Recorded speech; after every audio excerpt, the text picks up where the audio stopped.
এই যে ম্যাডাম, নেত্রকোনা যেমন নৈসর্গিক প্রাকৃতিক সৌন্দর্য দিয়ে ঘেরা, ঠিক তেমনিভাবে আমিও আপনার জীবন সঙ্গিনী হিসেবে হতে চাই সেরা।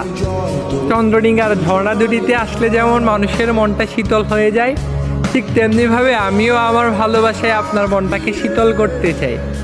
কমলা বাগান ও ওয়াচ টাওয়ারে উঠে মানুষ যেমন প্রাকৃতিক সৌন্দর্য দেখে, ঠিক তেমনিভাবে আমিও আপনার চোখের দিকে তাকিয়ে আমার ভালোবাসার অনুভূতিগুলোকে দেখতে চাই।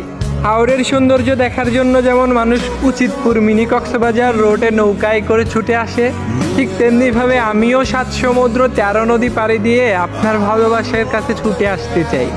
আমি আমার ভালোবাসার অনুভূতিগুলোকে রানী রাসমণি স্মৃতিসৌধের মতো আপনার মনে সাজিয়ে রাখতে চাই। বিশ্বাস করেন, আমি কখনো বিদেশিরি চীনামাটির পাহাড়ের পাথরগুলোর মতো রং বদলাবো না। আমি রয়্যাল বাড়ি দুর্গের মতো 100 বছর আপনার জন্য অপেক্ষা করে থাকবো।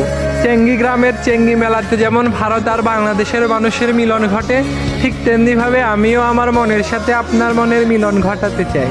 আমি হয়তো নেত্রকোনার কৃতি সন্তান বারী সিদ্দিকী স্যারের বাঁশির সুরে আপনাকে মুগ্ধ করতে পারবো না, কিন্তু হুমায়ুন আহমেদ স্যারের সুন্দর লেখনীর মতো সুন্দর করে সাজিয়ে আপনাকে ভালোবাসতে পারবো। আমি কখনো আপনার মনটাকে নেত্রকোনা আধুনিক স্টেডিয়ামের মতো করে খেলা করব না, আবার ঠাকুরকোনার রাস্তার মতো কখনো আপনার মনটাকে ভেঙে দিব না। বিশ্বাস করেন, আপনার জন্য আমার মনটা নেত্রকোনার কৃতি সন্তান তাসরিফ খানের মতোই উদার, আর কমলা রানী দিঘির মতোই অনেক বিশাল। আপনার মন খারাপ হলে আমি নেত্রকোনার কৃতি সন্তান কুদ্দুস বয়াতির মতো আপনাকে নেচে নেচে রং বিরঙের গান শোনাবো।